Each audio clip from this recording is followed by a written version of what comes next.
الحمد لله رب العالمين والعاقبة للمتقين الصلاة والسلام على سيد المرسلين أما بعد فأعوذ بالله من الشيطان الرجيم بسم الله الرحمن الرحيم إن الله وملائكته يصلون على النبي يا أيها الذين آمنوا صلوا عليه وسلموا تسليما الصلاة والسلام عليك يا رسول الله الصلاة والسلام عليك يا حبيب الله الصلاة والسلام عليك يا نبي الله وعلى آلك وصحبك يا نورا من نور الله السلام علیکم ورحمۃ اللہ وبرکاتہ۔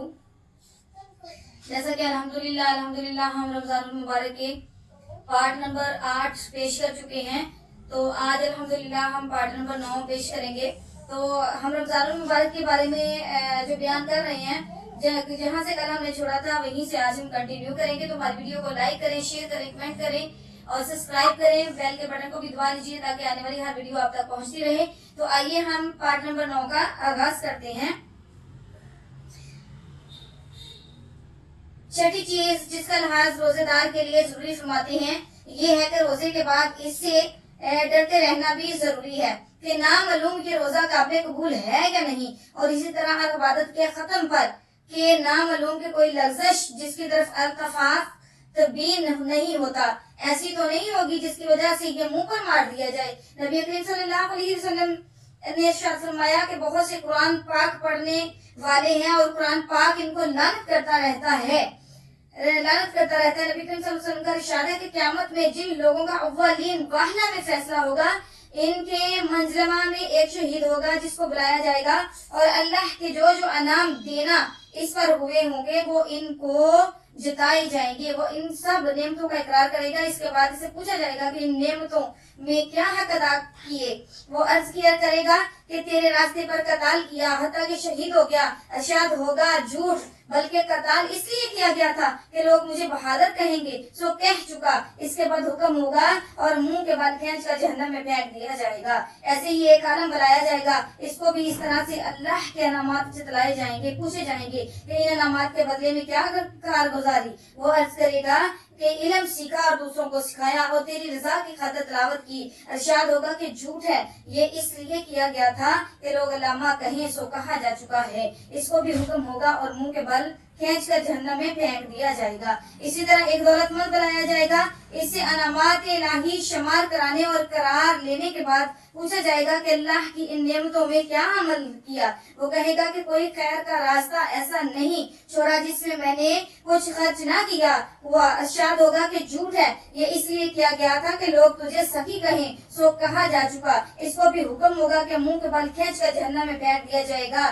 لہٰذا میں اللہ محفوظ فرمائے کہ یہ سب بدنشتی کے ثمرات ہیں۔ اس قسم کے بہت سے واقعات حدیث میں مذکور ہیں، اس لیے روزے دار کو اپنی نیت کی حفاظت کے ساتھ اس سے خائف بھی رہنا چاہیے اور دعا بھی کرتے رہنا چاہیے کہ اللہ عز و جل شانہ اس کو اپنی رضا کا سبب بنا لے۔ مگر ساتھ ہی یہ امر بھی قابل لحاظ ہے کہ اپنے عمل کو قابل قبول نہ سمجھنا۔ امر آخر اور کریم آقا کے لطف پر نگاہ امر آخر ہے، اس کے لطف ہے کہ اپنے عمل کو قابل قبول نہ سمجھا، اور امر آخر اور کریم آقا کے لطف پر نگاہ امر آخر ہے، اس کے لطف کے انداز بالکل نرانے ہیں۔ معصیت پر بھی کبھی ثواب دیتے ہیں تو پھر کبھی کوتاہی عمل کا ذکر ہے۔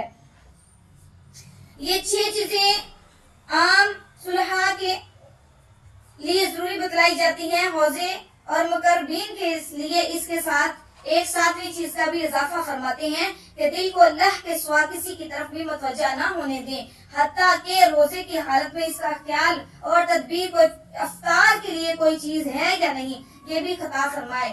بعض مشائخ نے لکھا ہے کہ روزے میں شام کو افطار کے لیے ہر چیز کے حاصل کرنے کا قصد بھی خطا ہے، اسی لیے کہ اللہ کے وعدہ رزق پر اعتماد کی کمی ہے۔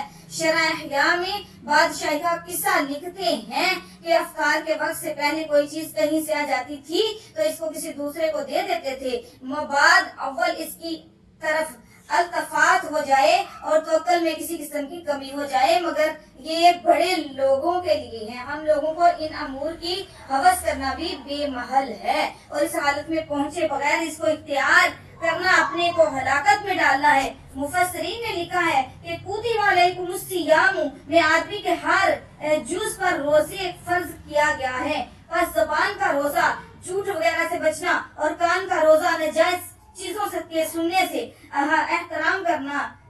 احتجاج آنکھ کا روزہ لب و لب کی چیزوں سے احتراز ہے، اور ایسے ہی باقی اعضاء حتیٰ کہ نفس کا روزہ، حتیٰ کہ شہوتوں سے بچنا، دل کا روزہ حب دنیا سے خالی رکھنا، روح کا روزہ آخر کی لذتوں سے بھی احتراز، اور سر خاص کا روزہ غیر اللہ کے وجود سے بھی احتراز ہے۔ ان ابی احیرتن ان رسول اللہ صلی اللہ علیہ وسلم قال من افطر یوما من رمضان من غیر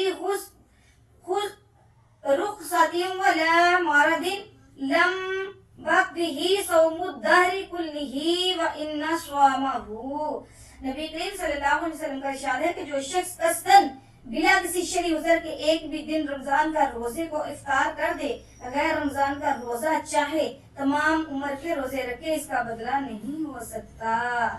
تو اس میں کیا نبی کریم صلی اللہ علیہ وسلم نے فرمایا ہے کہ ہماری آنکھ کا روزہ ہے، ناک کا روزہ ہے، ہماری زبان کا روزہ ہے، ہمارے کانوں کا روزہ ہے، دل کا روزہ ہے، حتیٰ کہ ہماری باڈی کے ہر پارٹ کا روزہ ہے، اور ہمیں آنکھوں کو ان چیزوں سے بچانا ہے جو دیکھنے سے گناہ ملتا ہے، کانوں کو گناہ والی چیزوں کو سننے سے بچانا ہے، اور زبان کو صحیح طریقے سے استعمال کرنا ہے تاکہ ہم اسے غیبت کریں، چغلی کریں۔ اللہ تعالیٰ ہمیں اس سب سے محفوظ رکھے۔